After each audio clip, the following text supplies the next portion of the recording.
తాడేపల్లిలో వైసీపీ కార్యాలయం కూల్చివేయడంపై మాజీ సీఎం వైసీపీ అధినేత వైఎస్ జగన్ ఎక్స్ వేదికగా స్పందించారు.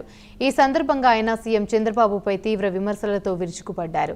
ఆంధ్రప్రదేశ్లో రాజకీయ కక్ష సాధింపు చర్యలకు దిగిన చంద్రబాబు తన దమనకాండను మరో స్థాయికి తీసుకెళ్లారని, చంద్రబాబు ఒక నియంతలా తాడేపల్లిలోని దాదాపు పూర్తి కావచ్చిన వైసీపీ పార్టీ కేంద్ర కార్యాలయాన్ని బుల్డోజర్లతో కూల్చివేయించారని జగన్ పేర్కొన్నారు. హైకోర్టు ఆదేశాలను బేఖాతరు చేశారని, అలాగే రాష్ట్రంలో చట్టం న్యాయపూర్తిగా కనుమరుగైపోయాయని జగన్ వెల్లడించారు.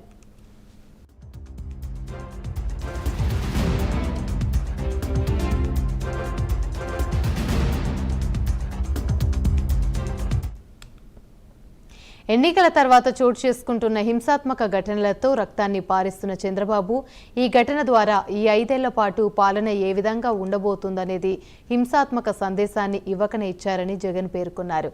ఈ బెదిరింపులకు, ఈ కక్ష సాధింపు చర్యలకు వైసీపీ పార్టీ తలొగ్గేదే లేదని, వెన్ను చూపేది అంతకన్నా లేదని జగన్ వెల్లడించారు.